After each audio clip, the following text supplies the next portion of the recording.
All right, everyone, welcome to what might be the most game-changing video I have ever put out ever. What I'm about to share with you has literally never been done in the remote closing space. Over the next 90 minutes, I'm going to be taking you through a real, unfiltered journey of me going completely from scratch to landing a remote, high-ticket closing job that pays me $10,000 a month. And you're going to see everything, including how to make monthly commission checks like this, and this. This isn't some theory or some highlight reel or some vague advice. You're going to see the documentation of everything, the wins, the losses, the awkward moments, all of it. And more specifically, what you're exactly going to see over the next 90 minutes is finding companies that are actively hiring closers right now, crafting messages that actually get responses and what the ones that get ignored look like, creating a standout application video that makes it impossible to ignore you, navigating real-time interviews with seven-figure business owners, and finally accepting an offer and starting to earn your first commission checks. And look, I know what you're thinking, like if remote closing is so great, why would anyone show exactly how to do it? And the answer is simple. It's simply because the opportunity is so massive that there is room for all of us. While everyone else is fighting over oversaturated business models like starting an agency or drop shipping or Amazon FBA, the demand for skilled closers is exploding right now. And look, I went from dead broke to making a six-figure income in under 3 months following a very similar process to this. And now I'm going to show you exactly how I did it. No gatekeeping, no theory, no BS.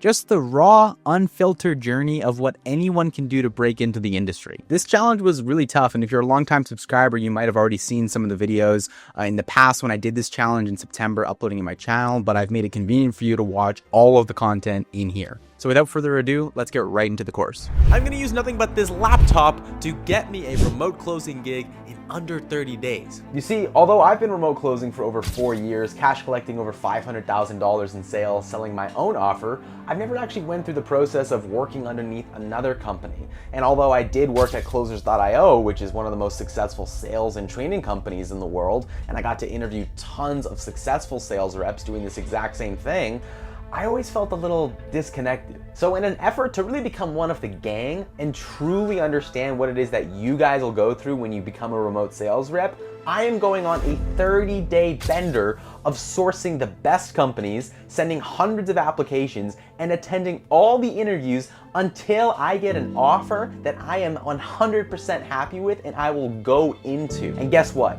You get to watch alongside this journey because I'm gonna be uploading videos every single week documenting this entire journey. So first up, let's just talk about the rules that I am setting for this game. So here's my criteria of what I'm looking for in this offer, and they really fall into 3 different buckets. Bucket 1 is like the numbers, the math, the facts. The offer needs to be at least $5,000. Number 2, I need to be making at least 10% commission. Number 3, I should be getting at least 3 calls per day. Bucket number 2 is culture. So I want the people I work with to be cool, enthusiastic, like I can see myself grabbing a drink with them after work. And I also want the offer itself to be something that I'm passionate about and that I can see myself talking about for hours every single day. Bucket number 3 is results. I want to sell people things that actually work. So what I'm looking for is I want their success rate to be comparable with US colleges. So apparently, only 62% of undergraduate students in the US complete their degree within 6 years of starting. So if it's above 60% success rate, then I am happy. Not to mention it's going to be like 1/10 of the cost of universities and like 1/10 of the time needed to actually see results. So those are all the must-have, non-negotiables. I will only accept an offer if it marks off those things. But some nice bonuses that would also be great is number 1, if they're giving me a base salary anywhere between $1,500 to $2,000 a month, wouldn't mind that. That'd be very nice. Number 2 is if they will hire for part-time positions. You know, if they just let me take 4, maybe 5 calls a day, that's like 4 to 5 hours a day, that would also be pretty lax. Number 3 is if the offer has anything to do with like farming, gardening. For some reason, I've just been really interested in that lately, and if I can learn more about that while selling and making money, that's a huge bonus for me. Okay, so let's talk about the plan. How am I actually gonna find this high-paying sales position? Well, I'm just gonna follow the 30-day setter guide that I wrote for you guys on how to do this exact same thing. So I'm putting my own advice on the line to prove to you that this actually works and I'm not bullshitting you. So here's the actual step-by-step process of what I will have to go through to get a job. Number one, I'm gonna find an advertisement. Some kind of company is gonna put out that they're looking to hire a remote closer. Then I'm gonna send an application. Very key, don't mess this up. Number three, I'm gonna make a standout video to show them why I wanna work at their company. Number four, I'm gonna have a group interview, usually with 3 to 4 other candidates. Number five, I'm gonna do a screening interview, which is a one-on-one interview with the owner. 6, I'm gonna do a mock call, which just demonstrates that I can actually sell online in a scenario. And then number 7 is you are made an offer to join their company, and congrats, you've done it. You've just secured your first offer. That is the process, and I'm gonna make individual videos covering each part of this process coming up, so just make sure you continue watching my videos on this 30-day journey. Chapter 1 in 30-Day Setter talks about cleaning up your social media profile, so let's see what I'm working with here. Okay, so step 1 in this ebook is cleaning up your social media profiles, so when you apply to these positions and the company owner will definitely be checking you out, what is he looking at here? And of course, hate to say it, but they're going to make a judgment call on you within seconds of looking at your profile photos. So what do they not want to see? Well, of course, shouldn't have to say this, but they don't want to see you partying, drinking. They don't want to see any heavy political commentary stuff. They do not want to see that your life is staked and invested into this one passion of yours, like music producing or something, and that you want to be the best music producer in America, because that's ultimately just going to conflict with your goals of growing within their company, right? They ultimately want you to join their company and grow in their company and be there for years and years. So you have to have ambitions within the company. We've got my profiles on Facebook, YouTube, and Instagram that I'm going to quickly detail so that you can judge me, I can judge me, and we can just look at it to see if everything is appropriate. And really, guys, main thing here is you just want to show up on these profiles looking like a normal human being. Okay, that means photos with friends, photos with families, birthday photos, hiking photos, just like regular type stuff. Let's look at my Facebook. We got a nice cover photo of me in Thailand. Nice, clean, professional profile photo, headshot of me. If you've got something with your friends or something, I'd remove that and just keep it a simple one of you. If you scroll down, you can see some like birthday photos from my friends. I'm not very active on Facebook. And then really on the left side here, you can just see different photos of me, graduation pics, stuff like that. So happy birthday, happy birthday. Like nothing. Here's a photo with me and the Closers.io team with Cole Gordon. And it's just like nothing that would like turn you off, just like normal guy. Okay, cool. Let's go check out this guy's Instagram. So you click on Instagram, boom. You can see clean profile picture of me. You can see in my bio, I talk about my training that I do with these videos that I help people. I help remote sales reps get placed in different offers.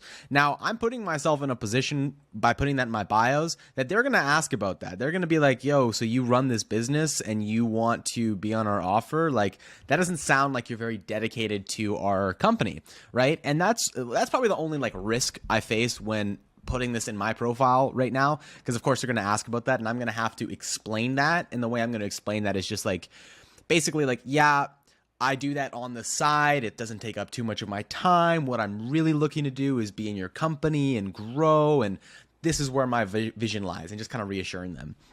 If you look at my Instagram, profile photo is the exact same. In your bio, just tell a little bit about yourself. You know, you say like, hey, I'm this age, you know, just normal Instagram stuff, right? And then all the photos here of me, you can see photo. You can see I've got an active lifestyle.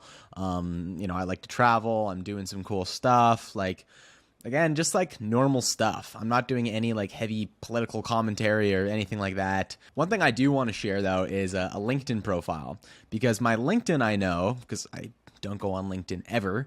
I have a LinkedIn profile that shows that I run this is my old agency, Coconut Real Estate, my old SMMA agency. And you can see it says founder and creative director at Coconut Real Estate. This is the same thing as kind of me having this business, is like, you can explain away that, but honestly, like LinkedIn is such a great job to find job posts that I'm going to be using throughout this process.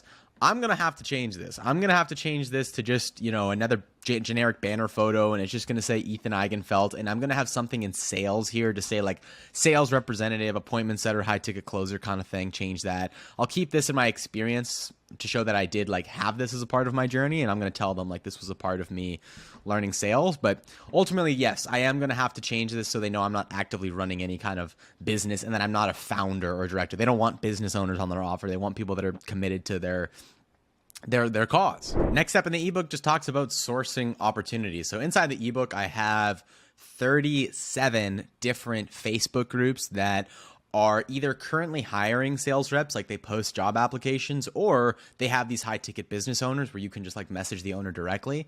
So what I'm going to do, what I have to do is I have to apply to every single Facebook group right now. That's gonna be the first thing, because if I want to send applications, I need to go and apply to them. So let's go to apply to a few of these groups. One thing I'm looking for is that they have like posts every day, because you sometimes have these groups that have like massive numbers, like this one, 23,000, but they're not posting anymore, so it's not active. So I'm not going to post on those groups anymore.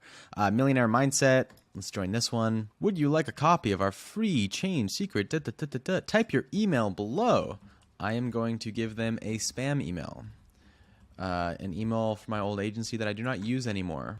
Okay, the Wealthy Consultant, 5,000 members, 3 posts a day. Let's see. What's your email so we can spam you every day? Just kidding. We come bearing gifts. Yeah, I doubt it, buddy. You're going to spam me, so you're getting a throwaway email. How did you hear about this group? I'm just going to click the social media option. Will you contribute positively to the group and share your experience, or are you just a taker? I am just a taker. No, I'm not going to say that. I am a positive contributor and will take action to better the group. Click submit. Voila. Next group. High ticket closers and setters. Job opportunities. 10 posts a day. Let's join that group. High ticket sales, USA, 10K a month. Join. Would you like to find out? Yes, I would. Thank you. Yes, I would. Submit. Okay, I'm going to be doing this with every single freaking group. Now that I've sauced my way into a few of these Facebook groups, I'm going to go through the job postings and just help identify like what are good ones, what are bad ones. And the good ones I'm actually going to like comment on, I'm going to like them, I'm going to message the business owners, I'm going to follow through with these few opportunities. And I'm looking to do this at least like, I don't know, 30 to 50 times a day. So let's see what we're working with here. Okay. We're looking to hire DM setters / closer, high ticket sales, $9,000, payouts based on salary, 30 to 50% commissions per deal that closes. Well, if it's $9,000 and you're making 30 to 50%, I mean, that's insane. And the only requirements are that you have to be over 20 and have a computer. So I'm probably not going to get back to that one. I mean, I don't even know what the offer is, so I'm just a little curious to see what it is. But I'm gonna skip that one. High ticket closer position. We help people build automated office cleaning businesses. 80% inbound, 20% outbound. Price point $7,000. On track earnings 9 to 13K. Commission 10% on closing calls. The history of sales no different. Okay, this is a pretty good post. This is a pretty good post because they're talking about like what they do, what their numbers are, a little bit about them. All of it checks out. Like if you're doing a price point of $7,000, 10% is right on the industry average. The on track earnings totally make sense. So what I'm gonna do is I'm gonna write down closer below here, and I'm also going to just message Mike. I'm going to add him as a friend, and let's message Mikey boy. Remember that? So a lot of these guys get messages every single day, so I'm just trying to stand out a little bit there. Say 4 days ago, remember that? Like end off with a question, end off with a question mark. So that one's cool. Then once I've messaged him, I'm going to go into my book and I'm going to click log your inputs here. And then I'm going to copy this sheet. So I already made a copy here. Okay. I'm going to put down that I messaged Mike on Facebook, and I already have his number, but I already have his name, but I can't save the post. I can't send the post, can I? Can I copy the link? Doesn't look like I can. So I'm just going to put his name and put Facebook, like, yes, found him on Facebook. And I'm going to just mark him as like a home office cleaning company. And then I followed up with him there. Boom. And then I'm going to do this with anyone else that I end up messaging. I'm not looking for a setter position, although there are setter positions. I'm going to be looking for a closer position, FYI. So I'm going to send this guy a message. Ticket sales group. Boom. Tommy Chin. Let's go. Facebook X NA. I sent him one message. Okay, this is a good post. Unfortunately, it's for an appointment setter, so I'm not going to apply for this one because I'm looking for a closer position.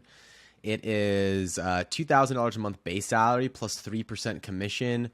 On track earning $7,000 to $10,000. Those combination of those three is like right in the sweet spot of like $2,000 a month base salary is like the bonus. Great. 3% commission is like technically low, but it's still standard. It's between 3 to 5%. But I would totally get why they would give a lesser commission if you're getting a higher base salary. That makes sense. And then for an on-track earnings between $7,000 to $10,000, again, as an appointment setter, usually you're maxing out between $10,000, like after $10,000. But you know, I've talked to appointment setters who have made more. $7,000 on like the low end. That sounds great. Yeah, and then for responsibilities, 4 calls per day with qualified leads also sounds very reasonable. Sounds awesome. So I would definitely like apply for this one. I'm not going to because I'm looking for a closer role. They're looking for closers, but they're saying we're looking for talented sales closers who can attract new clients and confidently promote our marketing solutions. I don't like that verbiage. It sounds like they want me to like go source my opportunities myself and then do some door-to-door stuff by promoting their marketing solutions. Like it sounds very old school traditional sales, so I'm going to skip that one. The ideal candidate will have a proven track record of successfully closing deals, particularly in the private equity and fundraising sectors. Oh, that to me just is like the least interesting thing possible. So I would not want to apply to that job. I would kill myself. This one doesn't seem too bad. His offer kind of sounds like, like helping like chiropractors. It's one of those offers that's like, yeah, like there's positions for it, but it's not really like my thing. But also the price isn't crazy. Like at most you can make $140,000 a year. It's like, damn, that must mean their product is either like low or the commission is low. I'm not too sure. So I'm just going to say, yo, William just sent you a PM. And then add him as a friend, message him. Hey, William, did you see my comment job post? Cool.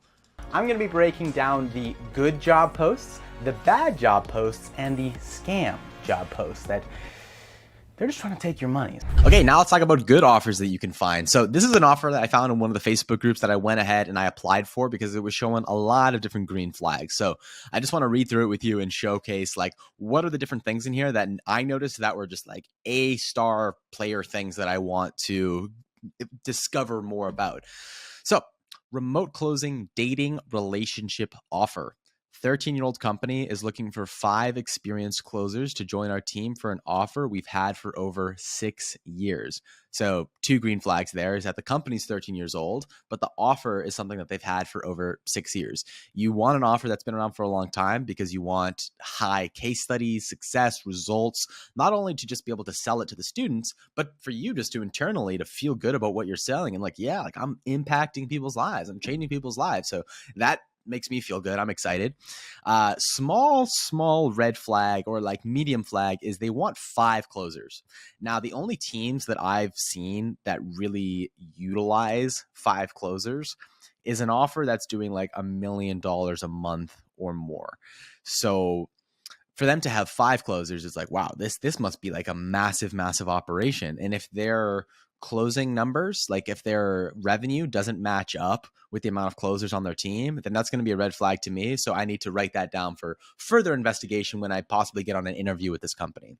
So what our closers can expect: 15% commission plus bonuses on day one, ability to make 12K a month, warm and hot leads on your calendar every day, no setting required, make massive changes in men and women's lives, surround yourself with a top-notch team. So biggest things here that I'm looking at is that it's warm leads on my calendar every day. Fantastic. Love that. Ability to make 12K a month. It's pretty standard for a closer. 15% commission plus bonuses from day one. So what I imagine he means from the bonuses is if you collect a certain number of cash each month, you're going to get extra cash. So let's say you cash collect $50,000 or whatever it is, you're going to get a bonus on top of that from day one, which is great. Some companies, they make you stay on the company for at least 3 months before getting bonuses. So day one's cool. 15% commission. Awesome. So that's above average in this industry. You're getting paid 10% commission. So to get paid 15% is awesome. I'm curious to know what the offer price is, because if it's a $10,000 offer, then I'm making $1,500 per sale. Like, that's really good. If it's a $5,000 offer, I'm making $750 per sale, which isn't bad. It's still good. Don't get me wrong. Like, it's still good. 15% is nice. So that's a good sign.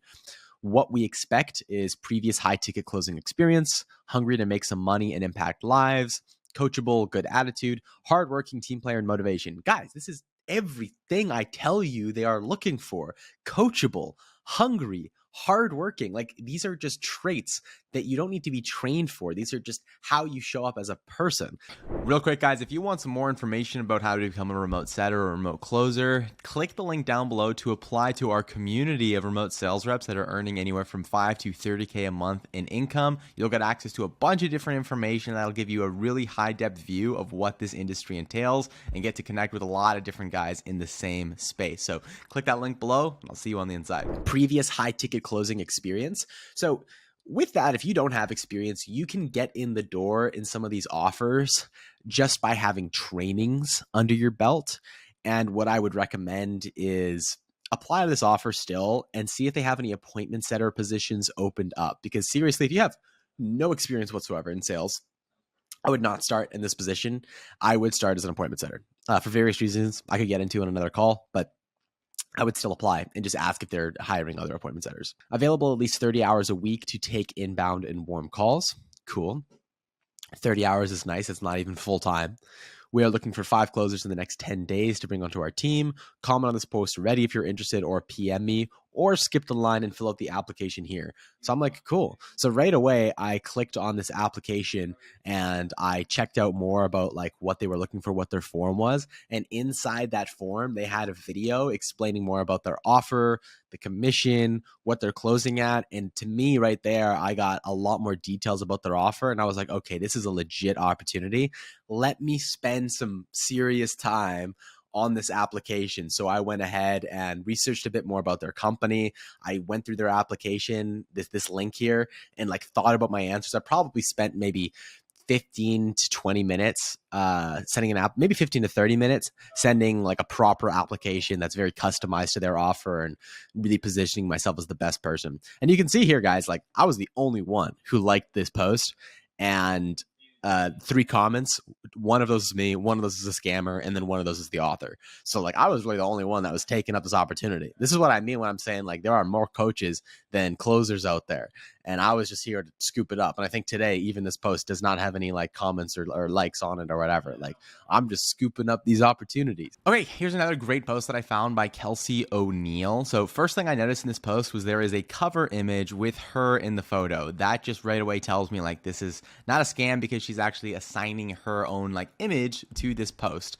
Another thing that stands out to me about this post is they talk about their values inside of this post. Okay, and why that stands out to me is because high performing companies, they are really specific about culture, and they really want to ensure that the people they bring onto their team are culture fits. And that's for a couple reasons. But I mean, for you applying to this position, you want to ensure that the company you're working with matches your vibe, your energy, and you actually like being there. And it's the same way for them.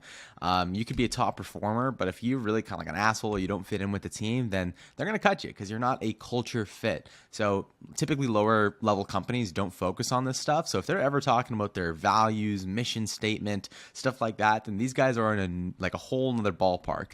Okay. And then just to confirm that, if we go to the top here of this post, so first off, they say looking for exceptional closers with proven results. Okay, are you passionate about helping business owners solve their marketing challenges? So in the first line here, she talks about the offer of what they're selling. That's great.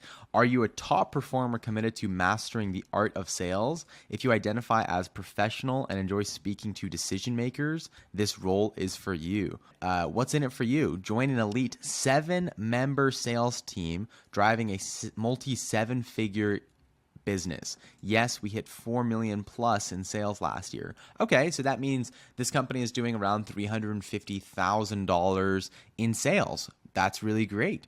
They offer 10% commission plus a $100 bonus for every PIF, which is great. A PIF is anytime you talk with the client and they pay like the full offer price in full. So in this case, they have offers ranging from $10,000 to $16,000, and you'd get an extra $100 if someone pays that in full. So if you're able to make a 10% sale on $16,000 and make $1,600 per sale, I mean, that's a massive, massive opportunity. And they're not just going to give that to anyone. I mean, they're going to have lots of applicants. And if someone is closing at 20% versus 25%, you're always going to give the person with 25% the better opportunity, right?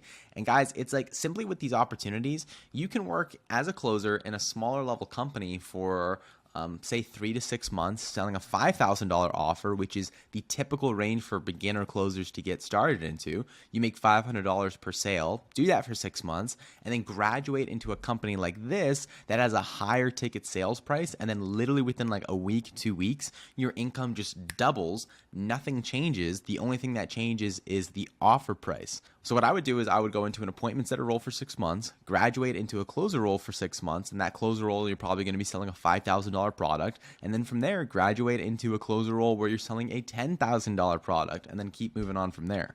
Full-time role with a goal of 5 transformative calls a day. I love that language, transformative calls, because they're not sales calls. You're transforming people's lives and making changes in people's lives, which is awesome. Okay, so here's another offer that I'm putting it in the bad category, not because it's necessarily like the worst thing ever, but it's not great. Okay, so let's go through this real quick. So first up, looking for a US female closer. Right away, you know it's not a scam because they're disqualifying who they don't want on their team. They don't want to work with men, and they want to work with people only in the US. Okay, we are looking for a US female closer in the health and fitness space. So they're talking about their offer, what they sell. Great. So just a couple things that stand out to me right away, right? So the position benefits, they're offering 5 to 10K a month only after 90 days. That's a long ramp up to possibly get to 10K a month. If they're ever giving you like a range of income, you always want to just ask yourself, like at that low range, what if I'm only able to make that like initially? Like, am I okay with that? This is probably what they're looking to pay like this closer right off the bat. That could be for 3-6 months. You don't know. And so it's like, this is probably a smaller company that's building up and ramping up. So that's why it's like not the best opportunity. The other thing they don't mention here is anything about like values or culture, what their team is like, probably because they don't have like a huge established team yet. They're building that. They're figuring that out. So this is one of those offers that like, yeah, you could make this income doing that, but it's like, the company's probably going to be going through massive changes over the next year or two that you're going to probably have to like be involved with and manage and go through like different headaches of stuff. I'd personally just rather not deal with that and go to like a better job post where they already have all this shit figured out. Okay, so this is another good job post that I found by Mr. Harry Knights. First thing I noticed again with this one is just like the cover image. Like he's got a cover image of him, and goddamn Harry, you looking fine. But anyways, he's posting this, and he also has a link to a form which immediately qualifies him as like someone who is serious, looking for candidates. Like this guy's not messing around. Okay. Only red flag I see in this post is that his earning potential is between 2 to 7K per month, which means like right now, maybe he's only able to pay 2,000 per month, right? But he does say it's a fixed salary plus unlimited commissions, which means like maybe the fixed salary is $2,000 a month and the upward mobility of the commissions will allow you to earn up to $7,000 per month. So definitely a legit opportunity, definitely could work. But the upward mobility of this post is like small. It's like not the best post you can apply for, but definitely a legit opportunity with like a serious guy in the company. Okay, here's another offer that I found. Again, like isn't great. It's not that good, but it's not like terrible either. Okay, so looking for closers who have a proven track record in closing deals, has sold lead generation services for local business and marketing agencies. Commissions are $500 per closed deal on a $2,500 offer. Okay, so first off, the post is very short. Okay, when posts are very short, they don't like think a lot about like who they're trying to hire. They just want to get someone in there. Okay. Secondly, $500 per close is standard. If you're selling a $5,000 offer, which again is the standard, you're gonna be making $500. So for them to offer $500 on a $2,500 offer tells me that their company's too small right now to be able to offer a closer an income that they would need like 5-10K a month. So they have to compensate that by giving a higher percentage of their offer. So they're actually giving 20% commission, right? And I used to do that with my appointment setters, so I know how that works. You know, I didn't have enough revenue, so I couldn't give them enough calls to take. So on the calls that they did take and they did, set for me, I had to give them a higher percentage. So again, for something like this is probably just like a startup company, maybe 1 to 2, maybe 2 to 3 employees on this team. You are probably the sales team. You know what I mean? Like you're a one-man department. And so that again just comes with a whole headache of different problems and issues that you have to go through. So I did like message him because I wanted to see like what I did want to like verify this, and I ended up hopping on an interview with him and talking with him, and I was totally right. They only had 2 members on their team. So yeah, feel free to like respond to these posts and go through it yourself. Okay, now let's talk about a bad job posting. So context here was I submitted a job application in one of these Facebook groups, and I commented on the post saying, hey, I just submitted a form application to you. And I said the business owner's name at the end. And then funny enough, some random Joe Schmo responds to my comment as if like she was the owner of this post. And she says, glad to hear. Please DM me with setter, closer, or cold caller as well. Looking for committed people who have been looking for a position for weeks, but haven't had much progressive. First off, spelling's like terrible. Second off, why is this happening? What is she doing? Well, she obviously wants me to message her for follow-up details, and she wants me to go through her to get hired on an offer. But is it really an offer? So this is like the scheme, the scam. You're going to find there are scams in this industry as well. And so the scam is this, is they want you to work for them, but in order to, and they're going to make it sound amazing, fantastic. You're going to get all these crazy benefits, great commission. It's going to sound like the craziest, easiest thing ever. And the scam is this, in order to get on that offer, you have to go through their training to be hired. Like you have to go through their setter training, closer training, all these cool videos, educational content, but that is going to cost you. Could be $300, $500, maybe $1,000. It different. I've heard a lot of different things. And once you go through that training, I mean, 99% of the time, the offer is just like BS. Like it doesn't exist, or it's just like some terrible, wacky thing. They usually just take your money for this like training, and then they like leave you in the dust. Good offers will never make you pay for training. So if anyone's trying to make you give you money to go through their company training, it's a complete scam. And if I message this person, I guarantee you that's what would have happened. And you can actually see the author of this post commented to her saying, hey, this is my post. So like I would know that not to message this random woman. So that's just a common scam to look out for. But I'll also give you some just like general commonalities you'll see between these posts to know if it's like one of these scams. Okay, so some other common like scam things I just see all the time that I just like scroll past them at this point is anytime they're using like this text or font, any kind of header where they're really trying to grab your attention is usually a scam, especially if that header isn't disqualifying candidates. It's just saying appointment setters make 3 to 8K a month. opportunity to move into a closing role. This is often something I see as well on scam posts, is when they're promising this opportunity to move into a closing role. And then just in general, I mean, this post, just as a side note, I mean, it's super brief, it's super short. Good companies don't make a short job post like this, so you would just kind of skip over this, not touch it. We're gonna be going through the exact application process and the exact things you wanna say and not say so that they will hire you. Okay, so this ad wants me to send an application through a Google form. So let's click on this Google form and let's go through the answers that I filled out for the application. Okay, so I'm in the Google form now. First things first, they say you wanna watch this video before proceeding. And this is just gonna be an introduction video about their offer, what they're selling, closing percentages. And I think this would be super, super valuable for you guys to just see like what is out there in terms of offers. So let's give this video a quick watch. Thanks for your interest in being a closer over at. I'll give you a little background on the company. We are a dating coaching company for men. We've been doing this for the past 13 years. We help men all over the world with breaking through shyness, being able to meet and attract more women, and ultimately have more choice in dating, whether they're looking for something fun or for a serious relationship. We have packages over here that range anywhere from $1,900 to about $5,000. And we are looking for closers to come in and help as we are growing. We have a large following on social media. At this point of this video, about 1.6 million across the board via TikTok, Instagram, YouTube. We also have a podcast.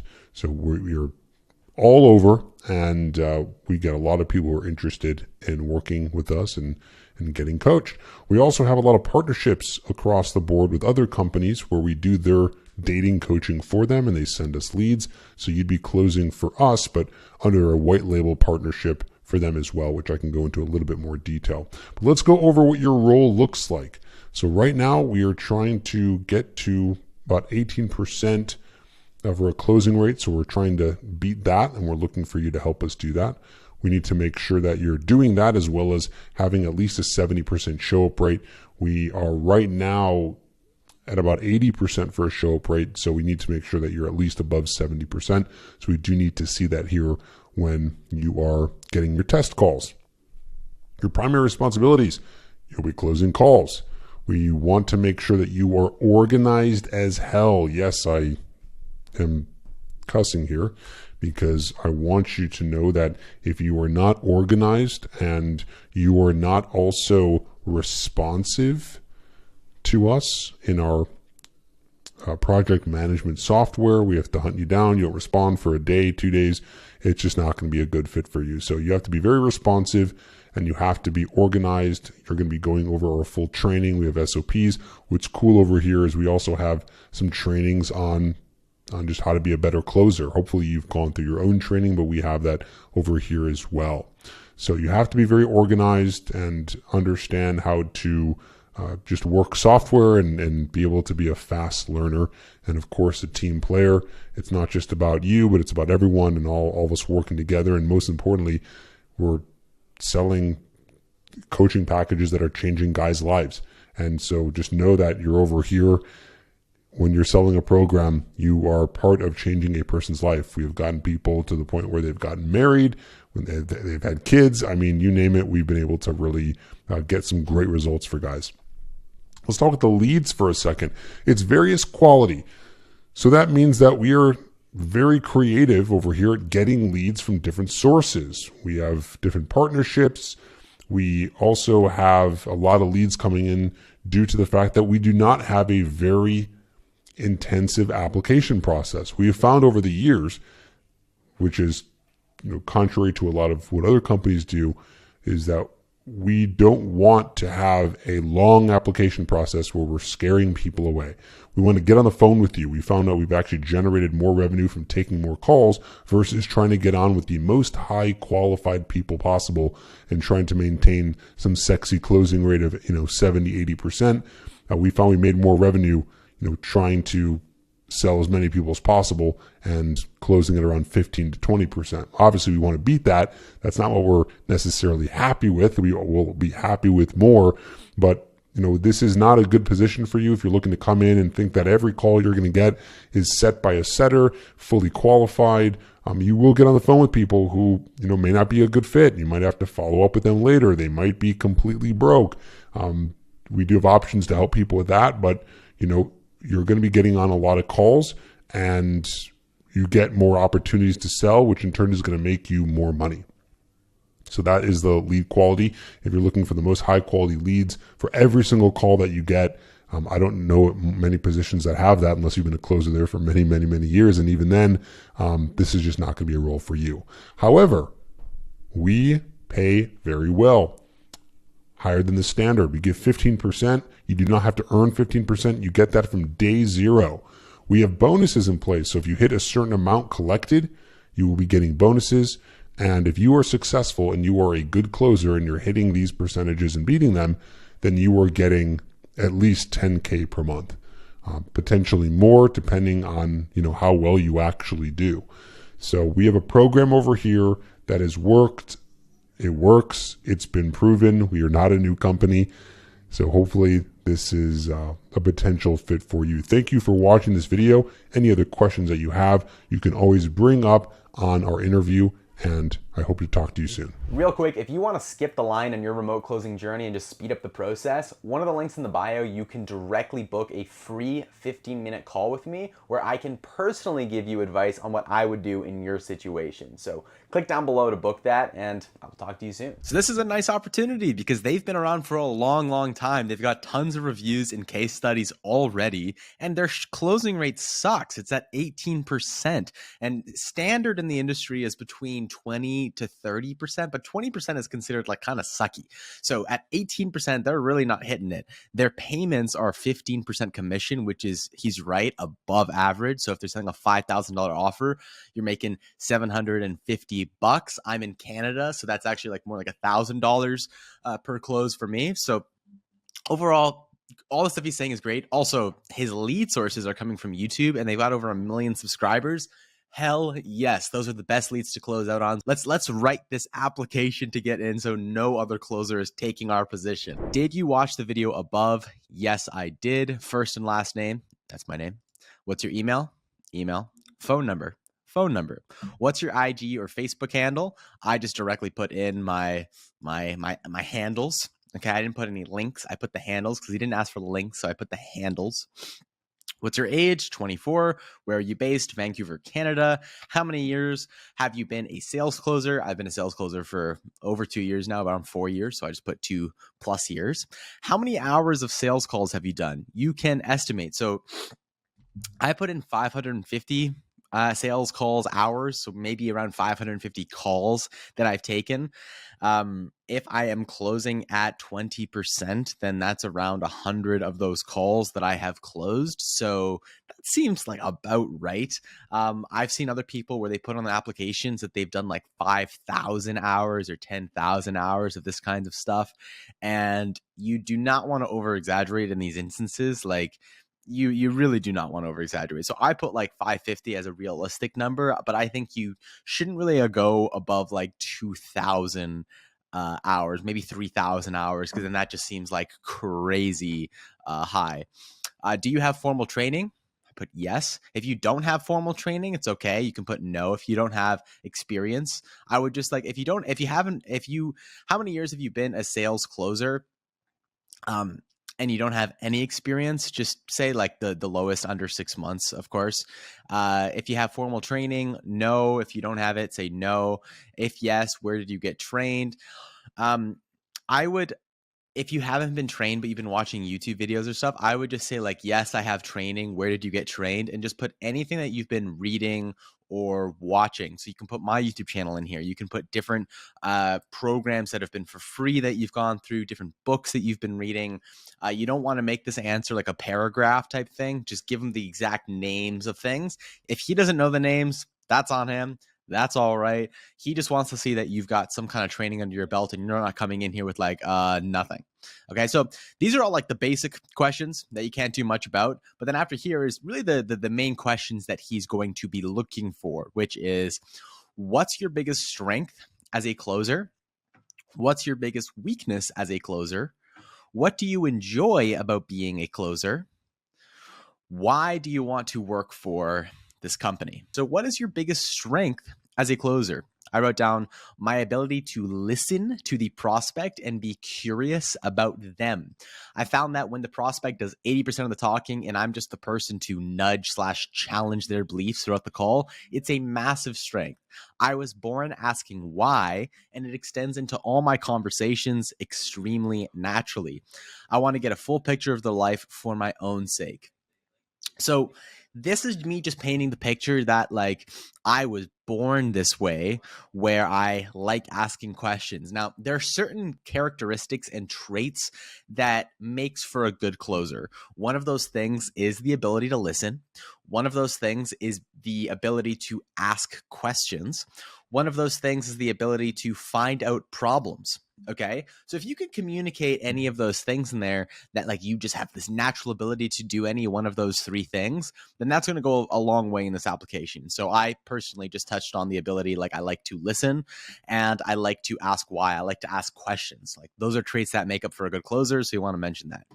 What's your biggest weakness as a closer? So this is, these are those trick questions that you'll get on interviews as well. Now, you do not want to just go in there and say, like, my biggest weakness is that I don't have respect for authority and I hate showing up to meetings or I'm late all the time. Like, no. Okay. What you want to do is frame like, and you also can't say I'm a perfectionist. That's my weakness. I'm too perfect. Never say that. Okay. It's just overused and trite at this point. The answer to this weakness question is you want to put like a weakness that's not even really that bad of a weakness, and then also just talk about how you have put systems in place to overcome this weakness. So what I said here is my biggest weakness, to be totally frank, has been putting my attention toward the small details.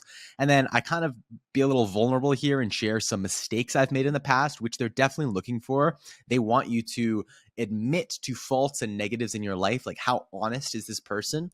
So I said, I've noticed myself forgetting to upload call recordings in my pipeline or write an end of day report, which honestly, guys, like everyone has done in the past, like every single closer. And some of the best ones I know, they're not super great at like the admin work, you know, like filing your stuff at the end of the day and putting up your call recordings, your notes, your follow-ups. Like they're not the best at that stuff. They're just good at talking to people. But usually managers will get on their ass and be like, no, you've got to do this. But like everyone's been through that. So I'm just sharing something that like everyone's had. And then I also said, like, when I did a lot more video editing work, I tended to have these little spelling mistakes, right? Which again, like, who hasn't spelled a thing wrong? Okay. But it's a genuine weakness. So then I said, the way I found I can work around it is intentionally setting times once a project is done to reread, double check it before I give the approval or sign off at the end of the day. So that probably could be worded a little bit better, but it's basically me saying, like, that's something I struggled with in the past. Okay. But now I have systems that fix this so it does not happen and it will not affect you or this company. You'll also notice one of his requirements as a closer was he wants them to be organized as hell. So for me to say lack of detail as a weakness is like, you know, wow, Ethan, like, should you say that? He specifically said he's looking for organized people. And it's like, yeah, like it's fine, especially if you're saying like what you've done to overcome that weakness. Next up is, what do you enjoy about being a remote closer? Okay, so let's just talk about in general, what are the benefits of being a remote closer? Okay, you have selfish benefits and reasons you like it, and then you have unselfish reasons. So the selfish reasons are like, yeah, I get to work remotely, I get to travel wherever I want, I get a high income. Those are selfish reasons. I get to buy cool cars and food and blah, blah, blah. The unselfish reasons, though, are I like to do this because I get to change people's lives. I get to challenge their beliefs. I get to grow people. And so the best one of these answers is, I'd say, more focusing on the unselfish reasons, okay? Especially in like a document application like this. If you're on a formal interview, it might be a little bit better just to do a combination of the two. And just to be frank, guys, like in real life, when you're in these positions, probably like 70, 80% of like why you do what you do is for like the selfish reasons.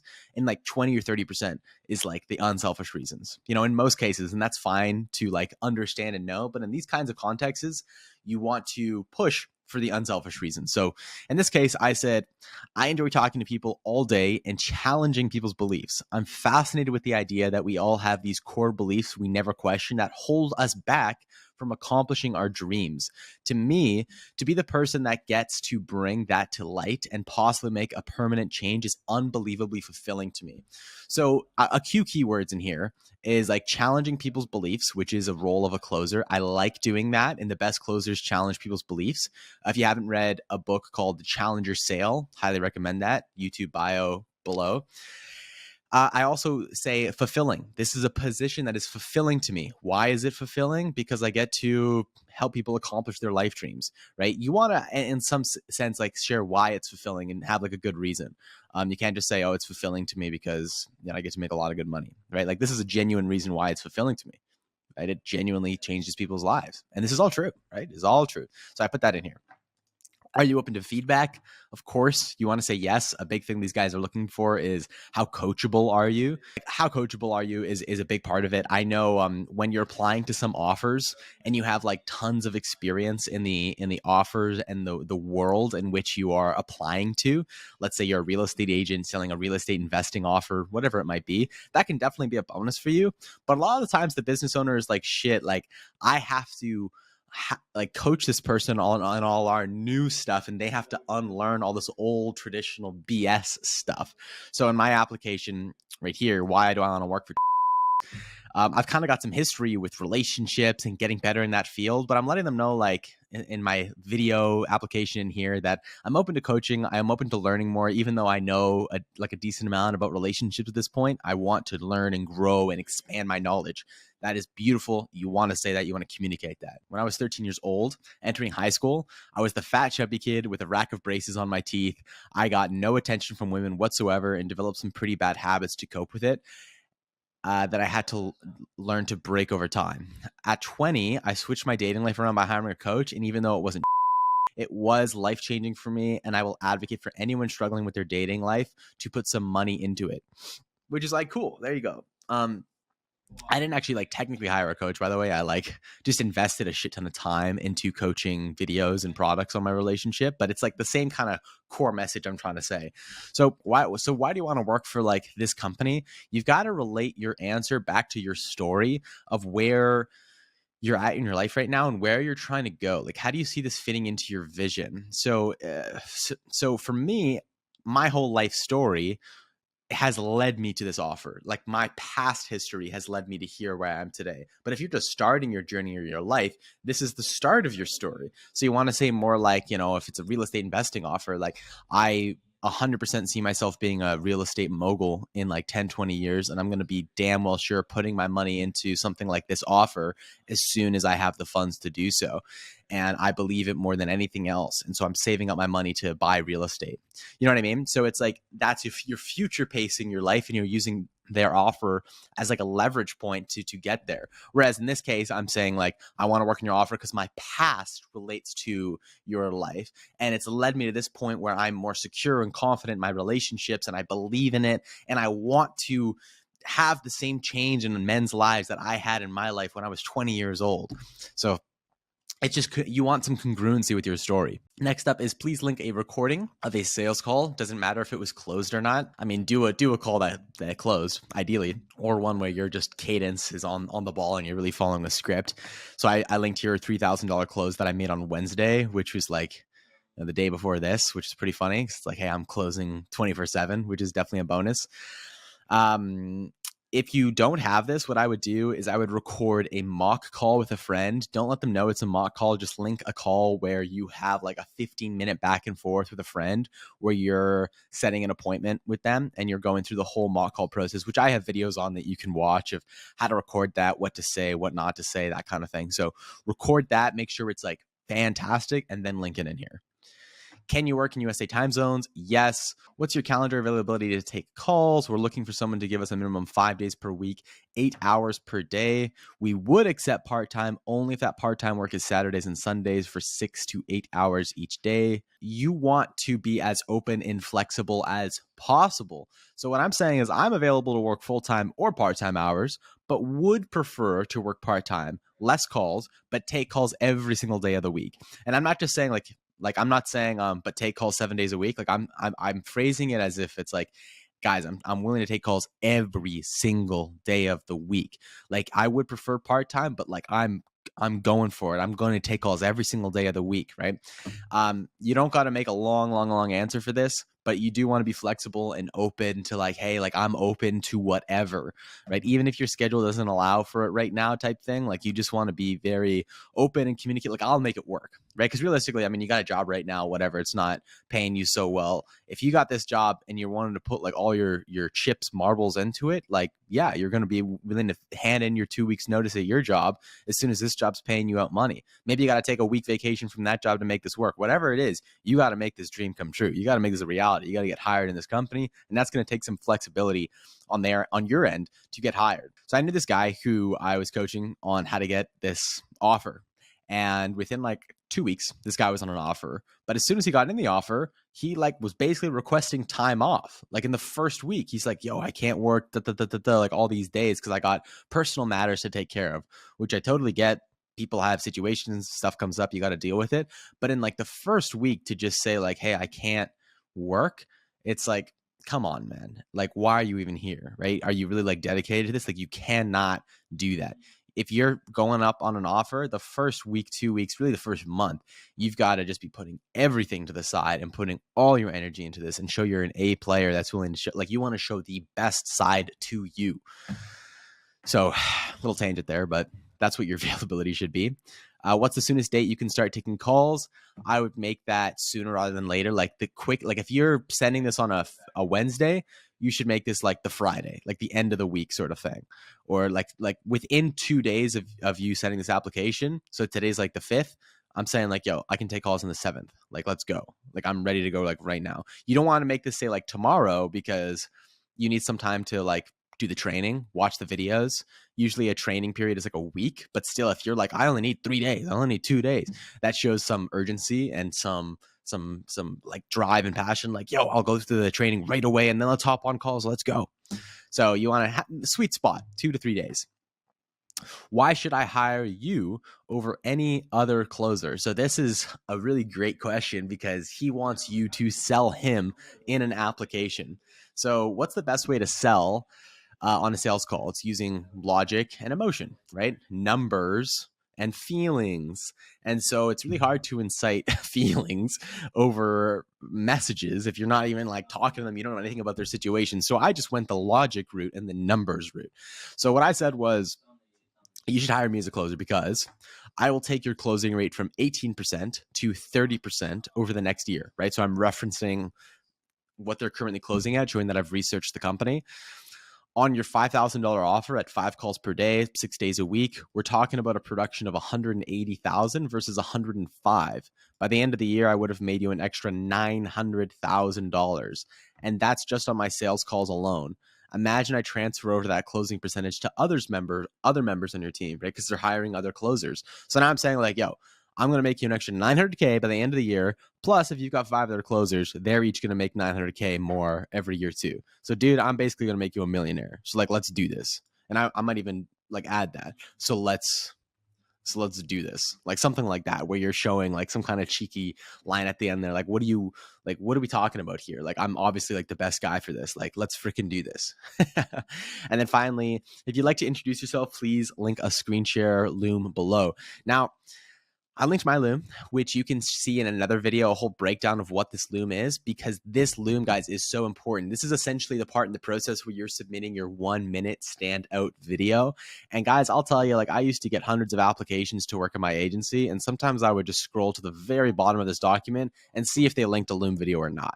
If they didn't link a Loom video, I would just go to the next application. Because if they can't link a Loom video, it's like, you can't follow directions. I mean, to be fair, he is saying if you'd like to, you can do this. But I would take that as like, you should do this. Oftentimes I'd get people explaining like, oh, my mic's not working. Oh, my camera's not working. Oh, I'm a little sick. I can't do it. And they'd give me some bullshit explanation. And I'm like, dude, I don't care. Like, I do not care. Don't send me an application that's half filled out. So So yeah, like if they're asking for a loom, send over a loom. If they're asking for a Wistia video, send them a Wistia video. If they're asking for a YouTube video, send them a YouTube video. Like, this is showing, can you take direction in what I am telling you to do?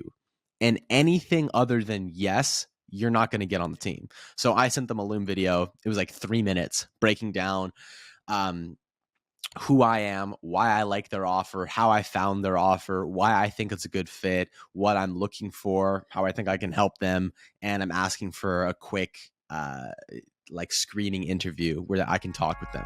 So today I've got a simple sales trick that I use to apply to a high ticket coaching company that secured me an interview with the owner of this company. Okay, so this is a custom video that I created for the business owner after finding their advertisement, filling out the application for their role, and now, and only now, am I sending this over. So I already know what they sell, which is a relationship coaching offer. It's basically like helping men get laid more often, get on more dates, find their love. And I wanted to apply because I too have struggled a lot with women in my teenage years, but now I'm an absolute stud. Don't struggle with that anymore. And I think I could sell this offer. So I wrote about that in my application, and I'm also going to mention it inside this video. Now, there is a basic formula to creating this custom video that I'm going to outline here before we actually get into the video. Okay, so here's the formula. Number one, you want to say hi to the business owner and introduce yourself. This is like the building rapport stage of the video. Just be a complete normal human being and get right to the point. Right. So that could be, you'll see how I do it in a second here. Okay. Step two is share how you found him or the opportunity. It's like, hey, I just saw your video on Facebook and I wanted to send you this video because I thought it was cool. Three, what attracted your attention to the offer? So this is, I jumped the gun again a bit there, but what did you like about the offer? Right. You say, I thought it was cool because you help people with relationships. I struggled with relationships in the past, so I thought it would work. Number four is about you.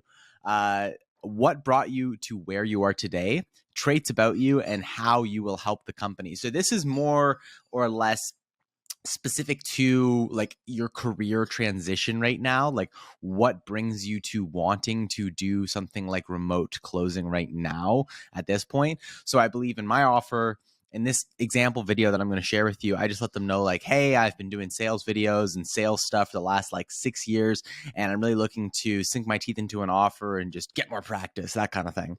Right? Number five is what exactly you're looking for. So what is like the time commitment that you can make? What kind of income goals are you trying to make? I'd probably stick more to time, but like just specifics on what you're looking for. And then number six is asking for a mock call or an interview. That's like your ask at the end of the video. It's something like, hey, I would love to get the opportunity to talk with you on like a 15-minute call just to show you my skill set. Okay, and now we're going to do a little side-by-side action here of just like me kind of critiquing this application, what I could have done better and what I did well. So I'm going to follow along the formula here just to kind of break down like what I did inside this formula for you guys. Hey Trip, what's going on? I am just taking this quick second to introduce myself. First off, dude, I love what you're doing in the company. So you can see right away, I say hi to the business owner. And funny enough, I actually don't introduce myself. I say, I'd like to take a moment to introduce myself. And I don't actually say like, hi, my name's Ethan or anything like that, which is like not the worst thing in the world because like they're getting a Loom video that says it's sent by Ethan and it was texted by Ethan and all this stuff. So it's not the worst thing. I go right into then how I found the opportunity and really what attracted my attention to the offer. So I talk about like why I like their company, why I like their offer, and how my story relates to the offer. I think the offer you are providing people is immensely valuable. And I'm sure at this point you've read in my application kind of my backstory with relationships and dating and me just being kind of the chubby, overweight kid in high school who really didn't get any attention from women. And that kind of developed some bad habits in myself that I had to over years just like learn to break in order to get where I'm at right now, which is in a beautiful relationship with a beautiful woman. And I feel like happy and content. And honestly, there's probably some more stuff I could learn in the course that you're providing, but I just thought that would really resonate with the different clients that I would be speaking with over the phone. So that was a good point I made to the business owner because as a salesperson, right, selling on an offer, you're a leader in this interaction. And so it's definitely a benefit for someone like me to say like, hey, like I struggled with this problem. I overcame it, whether that be a means by coaching or YouTube videos. And now I'm in this better space. So I kind of have the right to consult people, right? A part of that is true. But a good chunk of salespeople selling on offers aren't like the qualified representative talking to an offer. So like, what do you do if you're selling like a real estate coaching investing offer to like millionaires if you're not a real estate investment coach or anything like that, right? If you haven't actually gone through the turmoil of doing that, then how are you supposed to represent that in an offer? Or what do you, I'm just going to keep it to like, what do you say in this kind of video application if that interests you? I would put so much belief and emphasis into that path of investment for your life and say like, this is the thing that I will end up doing and I will become a millionaire from this real estate investing. This is the path. I have so much conviction and confidence that this is what I need to do and anyone needs to do if they're trying to build a 7-figure a year income, right? And so imagine now you're having a sales call with a prospect and they're like, you know, they ask you like, hey, like, do you do this stuff right now? Are you in a real estate arbitrage? Like, are you doing real estate arbitrage? You're like, no, but I'm learning right now from the best of the best in the industry. And you damn well know for sure when I do have the funds, that's the first place I'm going to put it. Like, that's the conviction that they want to have when they're hiring. So in my case, I just gave like, I'm already at that endpoint where I'm successful with this, but it just as much if you're hopping into an offer where you don't have any experience in it, but you're like really interested in it, then it can also translate. I would say that instead. Real quick, dude, just about me. I have a side business here where I coach people on sales. Interestingly enough, it's always been something that's just been like interesting to me, a passion of mine. So I've got quite a few videos like just reviewing sales calls, right? So the way I got into this was back in 2018 when I was 18 years old. I was just graduating high school. I was starting a social media marketing business, and you can see I was doing sales calls back here. And I ran that business and I took like hundreds and hundreds of sales calls with realtors. And that's how I really got my first really skin in the game, doing sales, closing deals remotely. In my first year, I closed $350,000 in contracts. 250,000 of that was cash collected. And then I repeated the same thing on the next year, which was fantastic. If you can very concisely and quickly talk about the numbers, revenue, units, things that you have accomplished up to this point, your track record, very briefly and quickly, that's going to serve you a long way. Whereas if you don't have any experience, you don't have any track record, you just talk about, like, let's say you were a restaurant server for years, you can talk about how you had thousands of customer interactions, convincing them to eat the best meals on the menu, and you had lots of convincing conversations, like something like that, where you're still utilizing your experience, where you having conversations and talking with people to your benefit.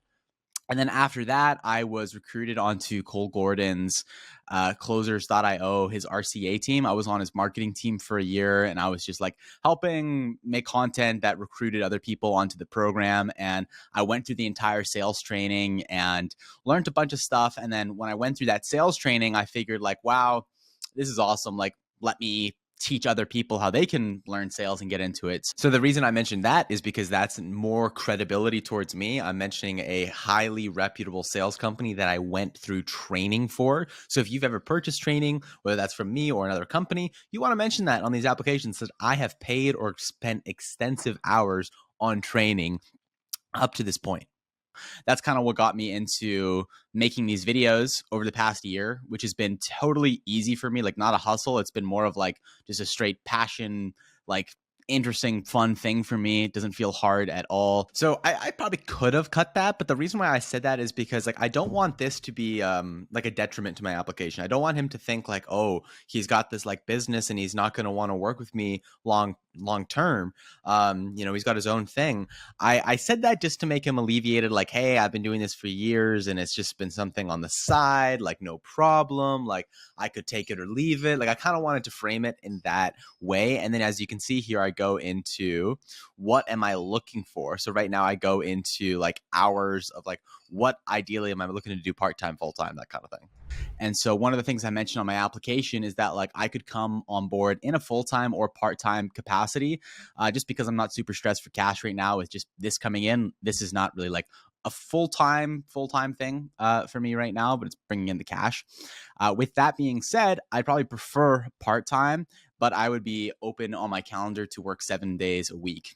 And then notice how my phrasing, my verbiage is saying like I'd be open to suggestions, or I'd be open to like whatever you kind of need me to do. I also mentioned in the beginning somewhere that like I said something like I could be coached on your guys' offer. I opened it up to saying, I am a coachable individual that likes to learn, is basically what I'm communicating here. And so, yeah, Trip, I would love to get the opportunity to hop on a call with you to do a mock triage call and just give you an idea of, or just like a mock call where I could get the script for how you guys have closed clients, maybe get a closing call of how you have closed a client before for like a $5,000 offer, and then just do a role play. And if you're impressed with me on the role play, then man, let's make something happen. So, dude, appreciate it. I will talk to you soon. Thanks. So then there's me taking initiative at the end of the call, just saying, hey, like, let's hop on another call and do a role play call together. And I mention his name again. I say, hey, Trip, like I say the business owner's name. So again, he knows this whole thing is like customized to him. So inside this video, we're going to go through some common questions that you will get asked inside of your interviews and what to say as a credible response so that they're taking you seriously as a candidate and they're going to move you forward to the next step and eventually hire you. And then if you stick around to the end, I'm actually going to give you questions that you should ask them when on the interview. You're going to push them back up against a corner and be like, whoa, no other candidate has asked me this question before. Clearly this guy means business. Clearly I should hire him right the now. So without further ado, let's get into the video. Okay, most common question that you're gonna get in this process is, what is your biggest weakness? Okay, what the employer is looking for here is honesty. They wanna be able to see that this is a candidate that can admit when they've done wrong, take ownership for that failure, and they've taken the steps necessary to just move forward and become a more valuable person. So I have a little bit of a framework for how you can answer this question. So first things first, you wanna choose a genuine weakness that you might struggle with, and you cannot choose perfectionism. Guys, it's just a cop-out. It's a cop-out answer. First up, you want to fill in the blanks here with whatever your biggest weakness actually is. So my biggest weakness is blank. The biggest struggle of blank for me is blank. And the way I found that I can work around that is to X, Y, and Z solution. Let's go through an actual answer that I've written inside an application to a business. My biggest weakness, to be totally frank and candid, has been putting my attention toward the small details. So in the past, I've noticed myself forgetting to upload call recordings into my pipeline or write my end of day reports.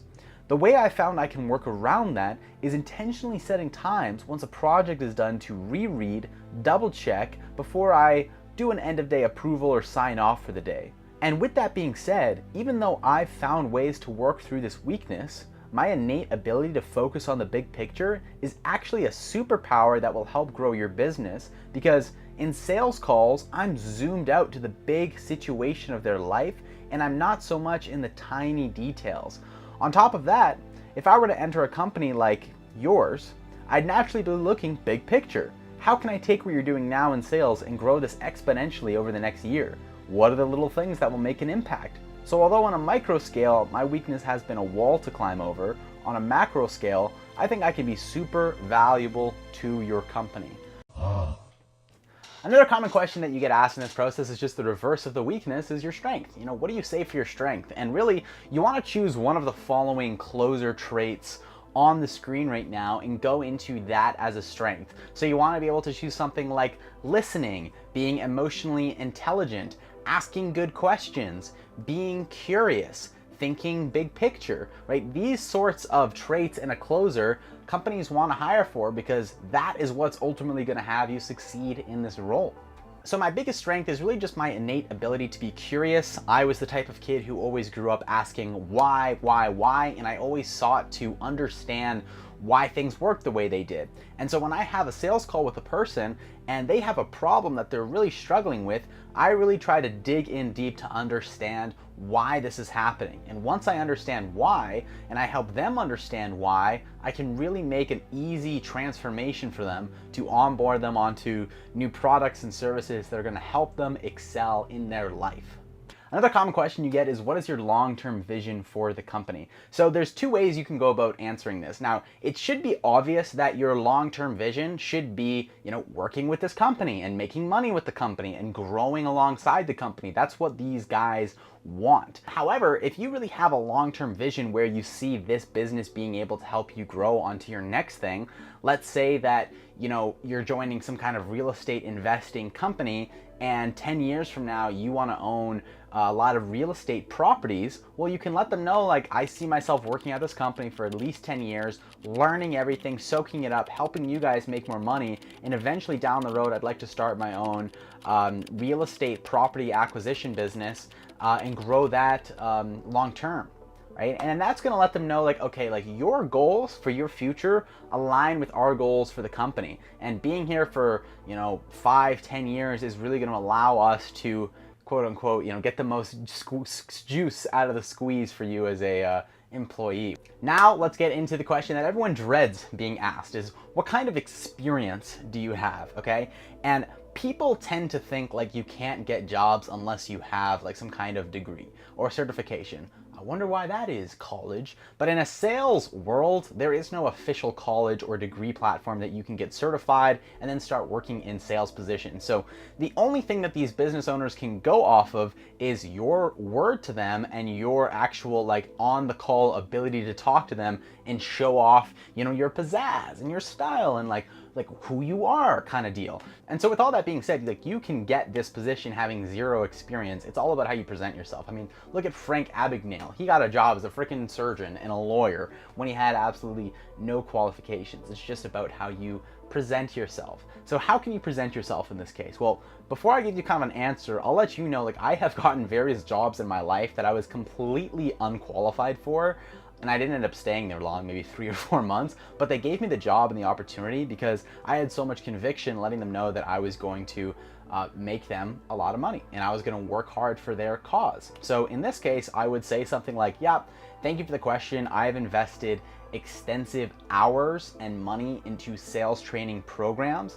I have invested at least 50 hours into mock training calls with other students who are learning sales. I've personally trained under Ethan E, watching all of his YouTube videos. And over the past 3 years, I've worked as a waiter where I've specialized in customer service and working with clients. So I really understand, what it's like to talk with people and build up natural conversations and rapport. And then you want to finish off with some kind of promise or guarantee of like the work and effort you'll put in. So I'd finish off with saying something like, although I don't have any direct hands-on experience in the field as of yet, I'm gonna do everything in my power to see success in the first 30 to 90 days in order to be a high performer on your team, right? That's gonna let them know, like, wow, like, this guy's freaking serious. Let's give him a shot. Let's give him a try. Let's see what happens. Now, how do you answer what kind of experience do you have if you have sales experience in different types of industries, selling different types of things? Well, in this case, you want to talk about like your numbers. You want to talk about what revenue you've produced. You want to talk about how many clients you've managed or had over the years. What records have you broken? Were you the top salesperson? Give kind of guesstimates if you don't have the exact numbers, right?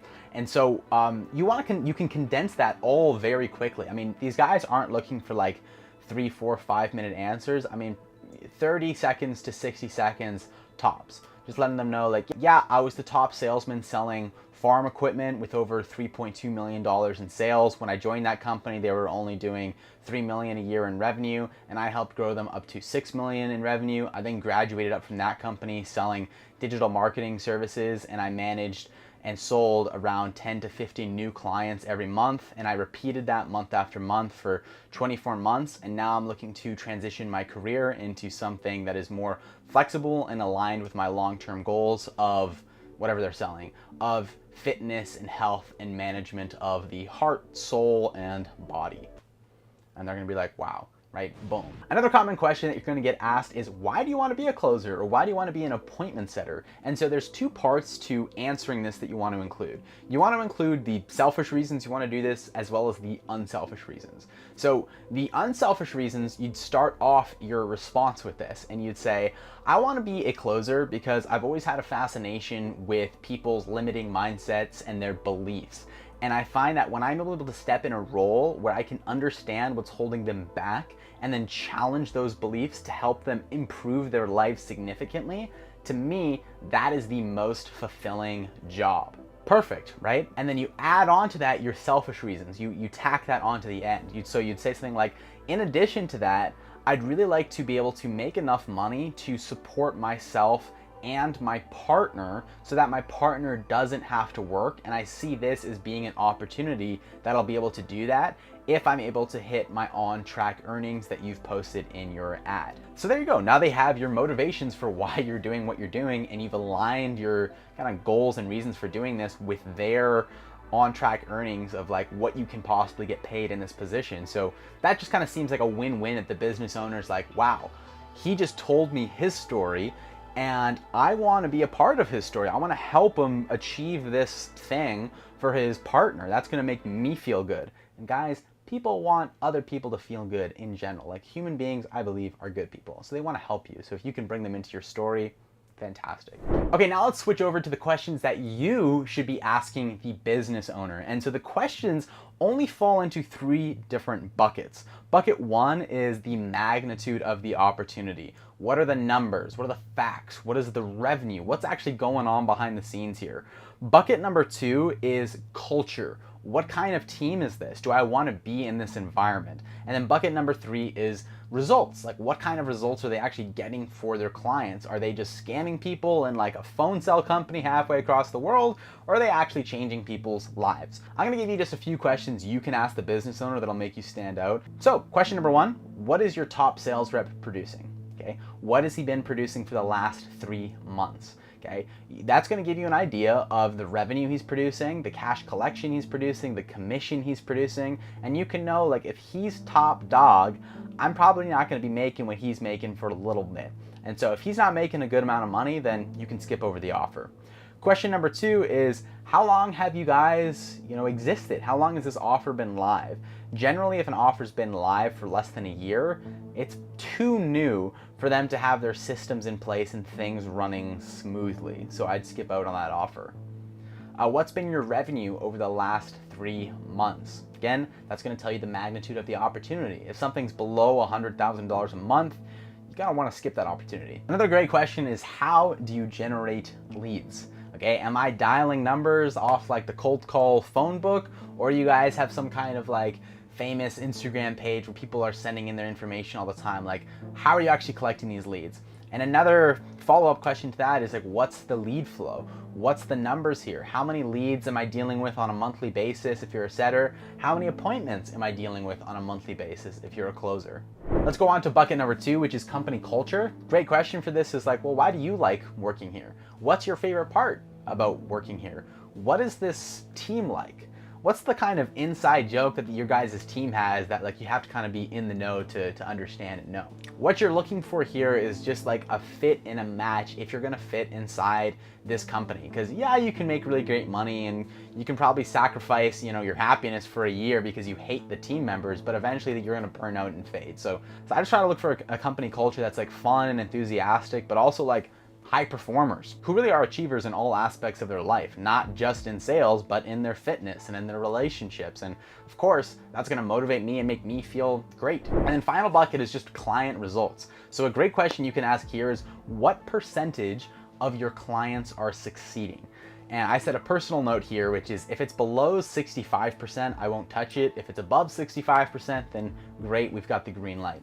That's only because like something like 47% of college grads like drop out and don't end up getting their bachelor degrees, but they still end up paying the tuition. So I'm like, okay, if the offer is more successful than college, then I'll feel good about selling this. Another great question you can ask is what's been your favorite client success story? And they should tell you a story about a client who they've taken from this problem to this dream scenario. And if you feel inspired by that, then great, that's a green flag, you want to move ahead. I may have just found the stinkiest of doo-doos in all of the interviews I've ever been on in history. I have in my possession an actual live interview that I was on, as well as a few other candidates. This was what they call a group interview, where the business owner holds an interview with 3 or 4 other candidates to save time. And I'm telling you, one of the interviewees was the worst, like just god awful person I have ever seen. And in today's video, we're gonna be covering how not to do a remote setter or closer interview. Literally just do the opposite of everything this guy does here. So without further ado, let's get straight into the video. Anyways, thank you for taking your time to be on this. Let me start with the first question then. Why do you want to be a remote closer? Why do I want to be a remote closer? I mean, you kind of got to go way back to when I was a kid. Like I was always into sales, and I've sold stuff my entire life there, and absolutely crushing it in the real estate market with homes and stuff like that. Um, I'm a hard worker. Like I've always been a hard worker, whether that's in the gym or just in life. It's like yeah, and I think I'd love to be able to hop on an offer and just like completely knock it out of the park and really show everyone what I came here to do. Why do you want to be a remote closer was the question, and this guy does proceed to answer the question for like 5 seconds, and then he just completely shifts gears and talks about like what he's sold, why he's different, the kind of experience he has, just a bunch of stuff the company owner didn't ask and doesn't really want to hear. So in the business owner's mind, the translation is, oh, This guy doesn't know how to take directions well. Okay, I'm gonna tell him to do something, and he's gonna do just a bunch of other stuff that I didn't ask for. so if you're asked a question in an interview, the key word here that you want to adopt is succinct. How little words can you get your point across while standing out and being unique as well, okay? You don't want to repeat what other people are saying, by having a short answer, but keep your answers succinct and answer very directly what the company owner just asked you. I think the only reason this guy tried to like spout his entire life story is simply because like he didn't know if these other questions were going to be asked in the interview, so he wanted to just make sure that everything about him was on the table and on the plate right there. You can tell off the bat, like he doesn't like to listen, he likes to talk, which is the opposite of what you want in a closer role. What about their brother? Sell their brother a car. You gotta think outside the box, and that's kind of where I live. Outside the box. Another thing I find just hilarious with this guy is the setup, okay? This guy decided the best place to take the interview was outside on the street, holding his phone, like not even placing it down or anything. Like he's actually just holding it vertically. Like, don't get me wrong, one of the best closers I know, he takes his sales calls from his phone. But the way he does it is he has a little attachment on the back where he can put it up against a wall. It's horizontal, he's sitting down, he has nice lighting, and he's wearing professional clothing. This guy is just doing none of that, and it just comes across like unprofessional, like he can't be bothered with actually showing up the right way. And so again, as the business owner, he's thinking like, well, If this is the best he can do for an interview, how is this guy gonna show up and represent my company on a sales call? He's probably gonna do the same thing. Next. How many hours on a call experience do you have closing high ticket offers? At least 4,000 hours, 4,500 if you count all the door to door stuff that I've done in my time. So I've seen it all.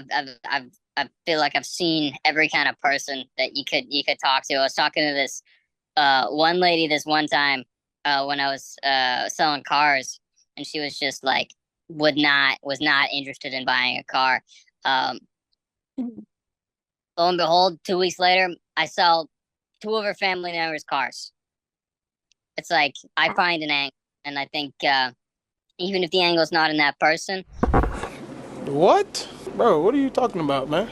Man City had 4,500 hours of on-call experience, which is like so unlikely. That's a ton of hours considering, I mean, the high-ticket closing space from Zoom is relatively new. It hasn't been around for a decade. It's only been around since 2017, 2018 in the way that it's done right now. So if that was true, he would have had to take in basically 5 calls a day, every day, 5 days a week.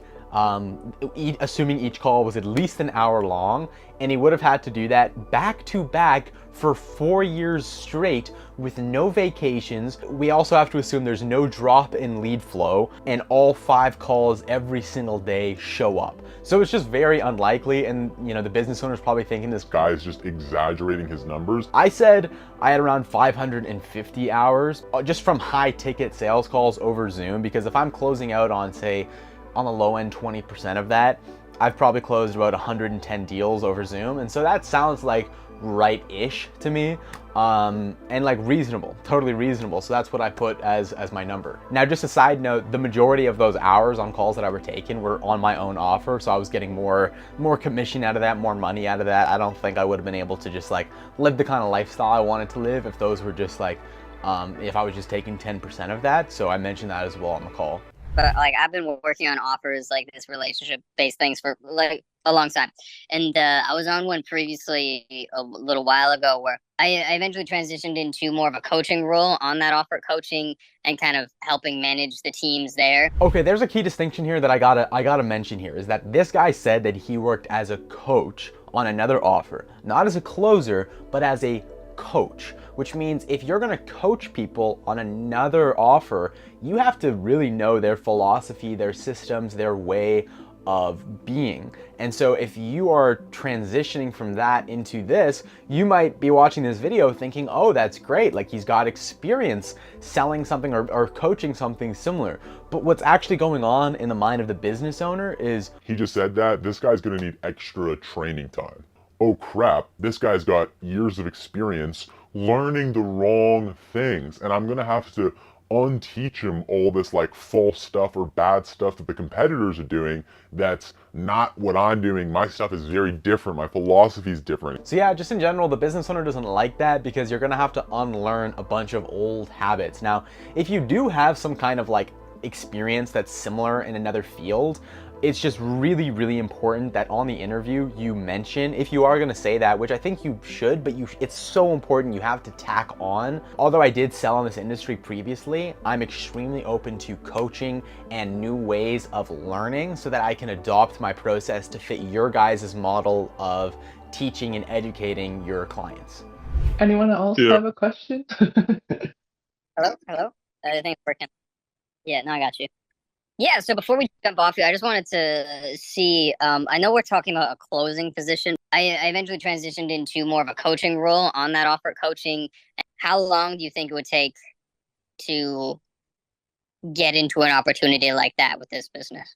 With that position, you will be looking at a lower salary, and we're not currently looking for a coaching position here at our company. Okay, so then this is at the end of the call. The guy basically asks if there's opportunity to get hired as a coach down the line. And this is a terrible thing to say because first off, like I get why he's saying it. He's trying to say like, oh, I want to be in this company long term and I want to grow into a new position. But the thing with a coach is that, you know, you don't grow from a closer into a coach. You go from a closer into like a sales manager. So for him to say, I want to go from a closer to a coach is kind of saying like, I don't really want this position. I want this position over here. So the business owner is just thinking like, Oh, like this guy's kind of not dedicated to this role. Like, does he even really want to be doing this? and it just kind of gives off an impression like he's not interested in the role. So if you get asked a question on an interview or something like, where do you see yourself in a couple years, choose a position that's, you know, above the role that you're currently doing and how you can grow inside that role. So yeah, I just think that was a terrible freaking answer. So overall, not great. What ended up happening to this candidate is he did not move forward on the next stage. Funny enough, I got contacted from the business owner after this interview and he wanted to start me on a trial, which is going to be my next video. I'm going to talk a bit more about that. But inside that onboarding call, he also had one other candidate that he was going to trial for the week, but I noticed this guy wasn't on that call and I asked about him and he said, oh yeah, he wasn't a good fit. He was putting it politely, but it just goes to show, yeah, all these mistakes that I'm pointing out here had led to him not even getting a trial. They didn't even want to test him out. They're like, I'm not touching this dude. He's bad news. Real quick, there is my Instagram. Shoot me over a DM if you're in this process in this step where you're actually interviewing and you want to make sure you nail that interview. Feel free to send me over a message and I'll hit you back with a message back on what I personally think I would do to handle your situation. So if you're looking to get into a high ticket closer role in a good company, then watch this video because I just completed a 30-day challenge where I posted on this YouTube channel the exact process I went from in sourcing, interviewing, and accepting a high ticket role. And guess what? I just accepted one, okay? We got an offer for a $4,800 relationship coaching offer. Basically, they help men with their dating lives get on more dates and be successful in those dates. And they're offering 5 to 8 calls on my calendar every day at a 15% commission, which, if you know, is above the norm. Again, I documented the entire journey in the month of videos previous to this one, which you can watch as a full playlist below this. But I'm going to put on my hands a bit here with this challenge. I did not dedicate as much time to this challenge as I originally intended. Originally, I wanted daily entries with this as my sole focus, but to be honest, I just didn't feel like piling it on top of all the other client work I was doing. I also decided to vacation in Switzerland with my dad, which is where I am right now. Say hi to Switzerland. So yeah, not ideal if you're looking to focus up and apply for jobs, but hey, you know, maybe it just shows that even with a busy schedule, you can get onto a good offer, okay? But here are my final numbers for the challenges. We sent out 18 applications, I took 2 interviews, and then one of those 2 interviews made me an offer, which I then accepted. And then again, in the playlist, you can find how I found this company in the first place. And in my last video, I went through the actual interview that I had with this company and some of the really bad answers that another interviewee gave. But yeah, I had a 45-minute group interview with the owner. He kind of gave us a breakdown of the company. They've been operational for 13 years. It's actually a company called Trip Advice, which you can go on YouTube right now and check out. I looked at some of their stuff, and they've got a long history of relationship coaching videos, which to me, I'm looking at that thinking like, oh, that's awesome, because they probably have like hundreds of thousands of leads that come in who want help with this kind of stuff. And those are like the good leads that you want to work with, not cold leads, not leads from even paid traffic or Facebook ads isn't the best. Like YouTube leads, those are the best ones.